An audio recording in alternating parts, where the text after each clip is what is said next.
Okay, this one naman is the male super red monkey. So kakahiwalay ko lang nito sa mga ano ano niya grupo. Nasa isang tank kasi sila, marami sila. Kakahiwalay ko lang yan. So ito, medyo nagmo-molt na siya, and yung head niya, ganda na ng formation. So paano na to? Pa-start na to. So these are mga sizes nito, around 8 to 9, may mga iba 10 inches. So ito mga nasa 8 to 9 inches na, and still growing.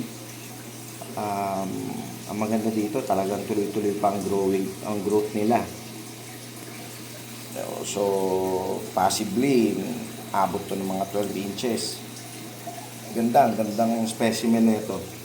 Super solid, ganda ng body form. Ganda ng kanyang mga fins. Ito ano pa, hindi pa siya nag-molt. So ayan, non-molted pa, unmolted pa siya. Ayan. Pero ang ganda ng head nito bumaksak lang kasi nagkaroon ng katabi ng female na nangitlog, kaya medyo na-stress. Tinabihan ko na siya ng kapwa male. Ayan. So hopefully bumalik yung kanyang head. So ito pa yung isa, ayan, kakahiwalay ko lang din, still molting pa, medyo stress pa siya. At saka ito isa din to, ganda rin ng head na ito. Yan, head formation niya, molting pa rin sila. So mga size na ito, mga almost 10 inches na rin to.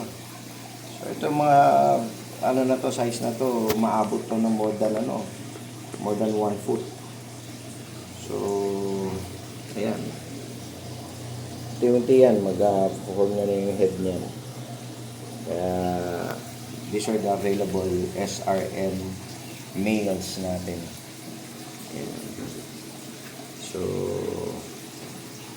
pili ka na lang dyan. Ito unmolted pa, ito molted na. Ayan, ang ganda na ito.